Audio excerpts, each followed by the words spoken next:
नमस्कार मंडळी. आज मी एकटाच आहे. आज परघरीच्या आपल्या या चॅनलवर आपण करेज विषयी बोलूया. करेज म्हणजे त्याची डेफिनेशन सांगायची झाली तर करेज म्हणजे ज्याची भीती आपल्याला, ज्या गोष्टीची भीती नेमकी, त्या गोष्टीला तोंड देणं, त्या गोष्टीला हेड ऑन फेस करणं. करेज जे आहे ते इनर स्ट्रेंथ असते, स्ट्रेंथ ऑफ स्पिरिट. म्हणजे आपल्या जी मनाची जी क्षमता आहे एखाद्या अवघड गोष्टीला सामना करण्याची, ते म्हणजे करेज. हे बिल्ड करणं थोडं अवघडच असते, कारण यासाठी स्वतःवर विश्वास ठेवणं महत्त्वाचं आहे. सो डेफिनेशन सांगायची झाली तर ज्या ॲडव्हर्सिटी आहेत आपल्या जीवनातल्या, ज्या अडचणी आहेत, त्यांना तोंड देणं, न हार मानता तोंड देणं. ह्या काळात थोडं जरा लोकांना नाही तेवढी करेज. त्यांची जी अमाऊंट आहे, जी करेज असायला पाहिजे एका नॉर्मल ह्युमन बिईंगकडं, ते नाही आहे. म्हणून आत्महत्याचं प्रमाण वाढलं त्याच्यामुळेच. सेकंड म्हणायचं झालं तर इम्पॉर्टन्स काय करेजची. करेज म्हणजे दम आपल्यातला जे आहे, आपल्या ह्याच्यातला दम, आपली हिंमत, आपल्या आत्मेची हिंमत किती आहे, त्याची खूप जीवनात खूप ठिकाणी महत्त्वाची येते. ही जी आपली हिंमत असते, ही हिंमत कुठून येते तर आपल्या स्वतःवर विश्वास असला तिथून येते हिंमत. मग ह्या हिमतीवर तुम्ही खूप काय काय अचीव करू शकतात. खूप साध्या गोष्टीला पण हिंमतीची गरज असते. साधं डेली जीवन जगायला to live is act of courage. म्हणजे काही लोकांचं इतकं बेकार जीवन असते की त्यांना जगणंच अवघड असतं. त्यांना एक दररोजचं जीवन काढणं, दररोज एक दिवस काढणं इज ॲक्ट ऑफ करेज असते त्यांच्यासाठी. आपल्यात हिंमत असणं हे गरजेचं आहे. हिंमत म्हणजे आपल्या मधातला अग्नी असतो. ते अग्नी जर विझला तर पुन्हा आपण जीवनात काहीच चांगलं बघू शकत नाहीत. आपल्याला ती साईटच राहत नाही, ती नजरच राहत नाही काही चांगलं बघण्याची जीवनात, कारण आपण ती हिंमत नाही आपल्याकडे. मग जीवनात जर तुम्हाला मोठं काय अचीव करायचं असेल किंवा तुमचे जे ड्रीम्स आहेत, तुमचे जे गोल्स आहेत, त्यांना जर परस्यू करायचं असेल तर तुम्हाला करेज लागेल. करेजशिवाय काहीच उपयोग नाही त्याचा. असतात अशा परिस्थिती ज्याच्यात आपण काहीच करू शकत नाहीत, आपल्या हातात जास्त काही नसतातच गोष्टी, आणि आपण त्या अंधारात राहतो. त्या अंधाराच्या बाहेर निघायची एवढी हिंमत नसते आपल्यात. आपण तिथेच बसतो. जी भीती आहे, त्या अंधाराची भीती बसते आपल्याला, त्याला ओव्हरकम करायला करेज लागते, हिंमत लागते. ती जी भीती म्हणता येईल की अडचणीला तोंड देण्याची भीती, किंवा आपल्या फ्युचरची भीती असते. आपल्याला ॲज अ ह्युमन खूप भीती आहेत. आपण खूप नाजूक क्रिचर आहेत बिना करेजचे. आणि करेज जर असेल तर तुम्ही काहीही अचीव करू शकतात. तुम्हाला जास्त काही लागत नाही. तुम्हाला जर चांगल्या गोष्टी अचीव करायच्या लागतात, फक्त हिंमत लागते. हिंमत काय करते, तुम्हाला त्या गोलकडे जाण्याचा मार्ग दाखवते. तुम्हाला ती त्या जर्नीमध्ये, लाईफच्या जर्नीमध्ये ते उजेड टाकते. तुमच्या जी रस्त्यावर आहे ते उजेड टाकते, आणि अंधाराची भीती गायब होते तुमची.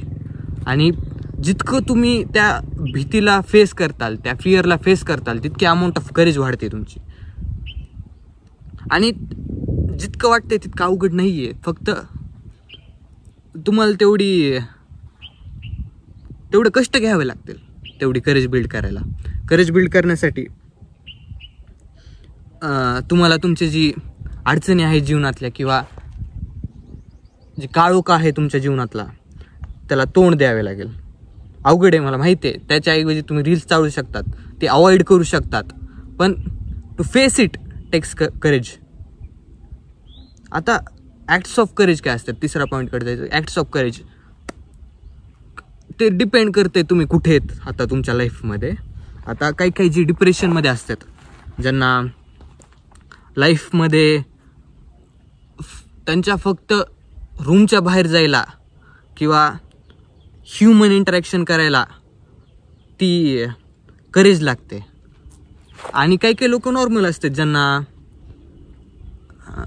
रात्रीच्या बाथरूमला जायला करेज लागते. सो ओके, हां, असे वेगवेगळ्या टाईपची करेज असते. ॲक्ट्स ऑफ करेज काय असते, आता मी जी करतोय किंवा पियुषन मी जी करतायत, आमची मतं ह्या जगासमोर मांडतात, ह्याला करेज लागते. ही काय सोपी गोष्ट नाही आहे. आणि जितकं तुम्ही ही करेजियस ॲक्ट्स करताल तितकं तुमची अमाऊंट ऑफ करेज एक्सपॅन्ड होते आणि तुम्हाला जीवन जगायला थोडं सोपं होतं आहे. तुम्हाला खूप मोठे गोल सेट करता येतात आणि तुम्ही अशुअर्ड राहू शकतात की तुम्ही ते इव्हेंच्युअली रीच करताल. नाही की तुम्ही असं करेज असले की तुम्ही लगेच करताल, असं नाही आहे. पण you can really achieve them if you have enough courage to do so. Benefits काय असतात करेजचे, तर मी आत्ता सांगितलं जसं की असते अंधाराचे दिवस आपले, पण असं नाही की तुम्हाला करेज असेल तर तुम्हाला काही दुःखच येणार नाही, असं काही नाही आहे. Wake up to fucking reality.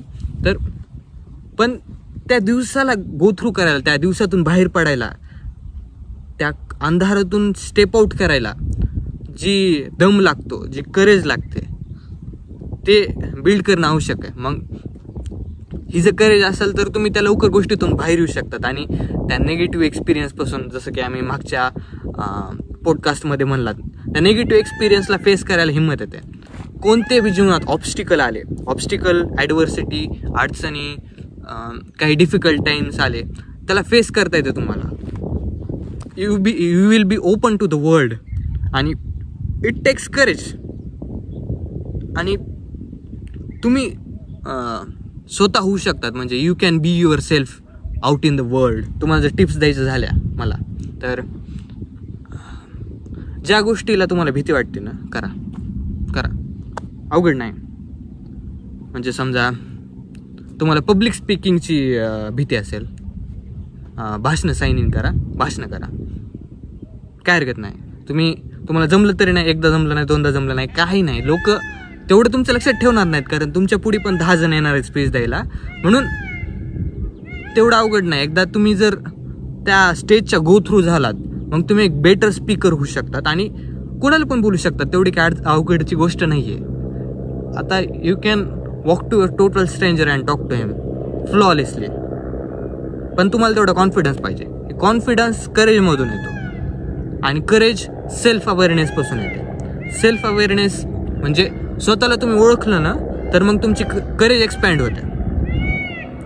स्वतःला ओळखणं म्हणजे की मी ह्या गोष्टीचा केपेबल आहे आणि माझे ही फिअर्स आहेत आणि मी ह्यांना अशा प्रकारे फेस करेल. फकिंग हेलिकॉप्टर ओके, फ्रेममध्ये येईल का काहीतरी फकिंग अजून एक helicopter. What the fuck is going on?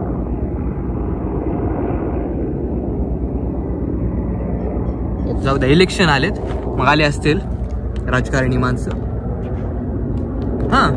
Height, जर तुम्हाला हाईटचं फिअर असेल तर तुम्ही ती फेस करा. तुम्ही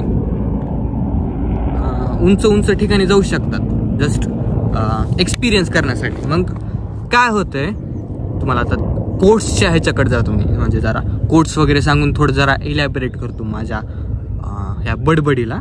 तर जर फिअर कसे असतात, असं नाही की समजा तुम्ही एक फिअर आहे, तुम्हाला समजा हाईटचं फिअर आहे, मग तुम्ही फेस केलं त्याला, मग इव्हेंच्युअली ती कमी झालं आहे. ते असं नाही की ती हाईटचं फिअर कमी झालं आहे, असं नाही आहे. ती फिअर तीच आहे, पण तुम्ही करेजियस झालात.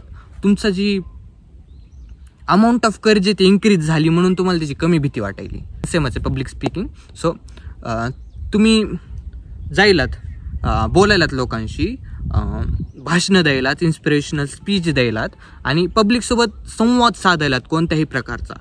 मग तुम्ही साधत गेलात आणि तुम्ही पब्लिक स्पीकिंग करत गेलात आणि तुमचे जी मतं आहेत ते बाहेर मांडत गेलात, तर ते तुमच्यासाठी क्लिअर होतात आणि ती जी भीती आहे ती कमी होत नाही. ती तिथंच आहे भीती, पण तुम्ही करेजियस होतात, तुम्ही वाढतात, तुम्ही ग्रो होतात, म्हणून तुम्हाला तेवढी हिंमत राहते की ती फेस करता येते. ती फकिंग फिअर तुमचं, ती भीतीला तुम्ही इझिली फेस करू शकतात. आणि तुम्हाला कोट सांगायचं झालं तर, courage starts with showing up and letting your self be seen. म्हणजे याचा नेमका अर्थ कसा झाला की करेज आहे की तुमच्यासाठी तुम्ही गोष्टी करताय, तुम्ही जगासमोर स्वतःला मांडताय कशाही प्रकारे, कोणत्याही प्रकारे. तुमच्यात तेवढी हिंमत आहे की तुम्ही जगासमोर मोकळे होताय. So move on to next. Courage is a strength of spirit. मी असं म्हणलं जसं तसं की करेज ही आपल्या मनातल्या आत्म्याची शक्ती आहे. आणि ही एक म्हणायचं झालं तर आपल्या डिपेंडिंग ऑन अवर करेज, म्हणजे जितकी अमाऊंट ऑफ करेज आहे आपल्यात त्या अमाऊंटनुसार आपली लाईफ श्रिंक किंवा एक्सपॅन्ड होते. म्हणजे जर तुमच्याकडे भरपूर करेज असेल तर तुमची लाईफ एक्सपॅन्ड होणार. म्हणजे एक्सपॅन्ड होणार म्हणजे काय असं नाही की फाकत जाणार किंवा जास्त दिवस जगणार असं नाही. म्हणजे the amount of things you can do and the amount of things you can achieve increases. Because बरोबर आहे ना, कारण तुम्ही करेजेस झालास की तुम्हाला नवीन नवीन गोष्टी ट्राय करता येतील. तुम्ही भेटणार नाहीत नवीन एक्सपिरियन्स पासून आणि तुम्ही ते घेताल rather than sitting alone at home आणि काहीच नाही करणार, सेम ॲक्टिव्हिटी रिपीट नाही करणार. ज्या गोष्टीपासून तुम्ही कम्फर्टेबल आहेत त्या गोष्टीपासून लांब राहताल आणि थोडा कम्फर्ट झोनच्या बाहेर येताल आणि नवीन गोष्टी ट्राय करताल तेवढंच. मग तुम्ही जर तशा गोष्टी केल्या कम्फर्ट झोनच्या बाहेरच्या, मग तुमची लाईफ ऑटोमॅटिकली एक्सपॅन्ड होणार आणि तुम्हाला नवीन ऑपॉर्च्युनिटी येतील आणि तुमची लाईफ एक्सपॅन्ड होईल आणि you can really achieve very good things in your life. खरंच बरं का, खूप म्हणजे दिवस असतात म्हणजे लोकांना फेस करावं लागतात. त्यांना कोण नसतंय सोबत जे की त्यांना त्या काळोखातून बाहेर काढेल किंवा कोणतरी सांगल की असं कर तसं कर. ते एकटे पडलेले असतात जीवनात, त्यांना काही कोण सपोर्टर नसते म्हणायचं. त्याच अंधारात ते लॉस्ट झालेले असतात, लॉस्ट सोल्स. मला वाटतं की जर आले 2-4 जणांना जरी मदत झाली अशा गोष्टींवर जी आम्ही दोघं करतात तरी खूप चांगलं राहील. कारण काहीतरी सार्थक वाटेल. असं बी आम्ही करत राहताल कोणी नाही बघितलं तरी, पण इट विल हेल्प अलॉट. आणि मलाच चांगलं वाटेल की कोण जर समजा एखाद्या व्हिडिओनंतर किंवा एखाद्या गोष्टीनंतर आमचं पॉडकास्ट ऐकल्यानंतर त्याला काहीतरी करण्याची हुक्की आली किंवा त्यात तेवढी हिंमत आली की ती गोष्टी करेल आणि नवीन गोष्टी करेल आणि त्या काळोख्यातून बाहेर येऊन ह्या जगाला दाखवून देईल की ती खरंच कोण आहे. फेलियरनंतर खरंच खूप करेज लागतं to get back on your feet. कारण तोंडावर पडलं ना की ते एक ह्युमिलेटिंग एक्सपिरियन्स असतं. म्हणजे आपले जी स्वतःचं जे बघण्याचा व्ह्यू असते ते शॅटर होते आणि आपली जी सेल्फ इमेज आहे ती डिस्ट्रॉय होते. मग to build our self once again, to trust our self once again, to be free of that guilt is very hard. मग ते अचीव करायला खूप ग्रेट डील ऑफ करेज लागते. आणि ते त्यानंतर समजा म्हणजे ऑब्विसली ते बॅड एक्सपिरियन्स असते, पण ते केल्यानंतर त्याच्या पुढे गेल्यानंतर तुम्ही त्या ऑब्स्टिकलच्या पुढे नंतर गेल्यानंतर एक नवीन सनशाईन असते. माझ्या जशी इकडं आहे तशी. आणि life get easier when you have courage. आणि असंही पाहिजे जीवनात, स्मॉल म्हणजे एक reasonable amount of courage. All dreams come true if you have courage to pursue them. म्हणजे एखाद्या गोष्टीच्या डोळे बंद करून मागं लागणं किंवा एखादी गोष्ट ज्याच्यातून विश्वास ठेवणं पण एक ॲक्ट ऑफ करेज आहे. खूप दम लागतो की एखाद्या गोष्टीवर जी की सगळेजण म्हणतात, सगळी दुनिया म्हणते की काही नाही गैरती आयडिया आहे किंवा तेवढं तुम्ही सांगणं पण ती जी तुमच्या बसली जी आयडिया आहे ती जगासमोर सांगणं पण एक ॲक्ट ऑफ करेज आहे. आणि त्याला परस्यू करणं is more courageous. You can't be more courageous in that. आणि त्याच्यामुळे एक्सपॅन्ड होते ना तुम्हाला ती करेज आहे ती परस्यू करायला, ते एक गोल परस्यू करायला. It takes fucking courage to do. ही who is not courageous enough to take risk will able to achieve nothing. Okay, तर हार्श झालं. आणि बरोबर आहे, तुमच्याकडे जर करेज नसेल तर तुमचं मिनिंगलेस जीवन होण्याचे जास्त चान्सेस आहेत. नाहीतर तुम्ही असं बी चाळून दिवस काढू शकता, रील्स चाळून पण दिवस काढू शकतात, असं नाही की काढू शकत नाहीत. पण if you want a meaningful life आणि if you want to achieve something greater than 90% of the fucking population, then you need that courage and courage to pursue those goals. आता मी एकटा आलो इथं डोंगरात रेणुकाईच्या. व्ह्यू एकदम भारी आहे म्हणजे फकिंग एकटा येण्यासारखा व्ह्यू नाही सो, पण इट्स अ ग्रेट व्ह्यू. मग करेजेस व्हा जीवनात. ही जी माउंटेन्स आहेत, ह्या ज्या गोष्टी आहेत त्या लेस स्केरी दिसताल तुम्हाला, आणि तुम्ही ग्रेट गोष्टी अचीव करताल, आणि you can make your parents proud of you. You can stare at that fucking sun. Not म्हणजे असं तर बघू शकतात आपण, पण you will have courage to do that things that you are afraid of. आणि चांगलं राहील की तुम्ही जर करेज बिल्ड केला आणि if you are able to achieve something great, चांगलं वाटेल मला पण. So fucking beautiful view isn't it.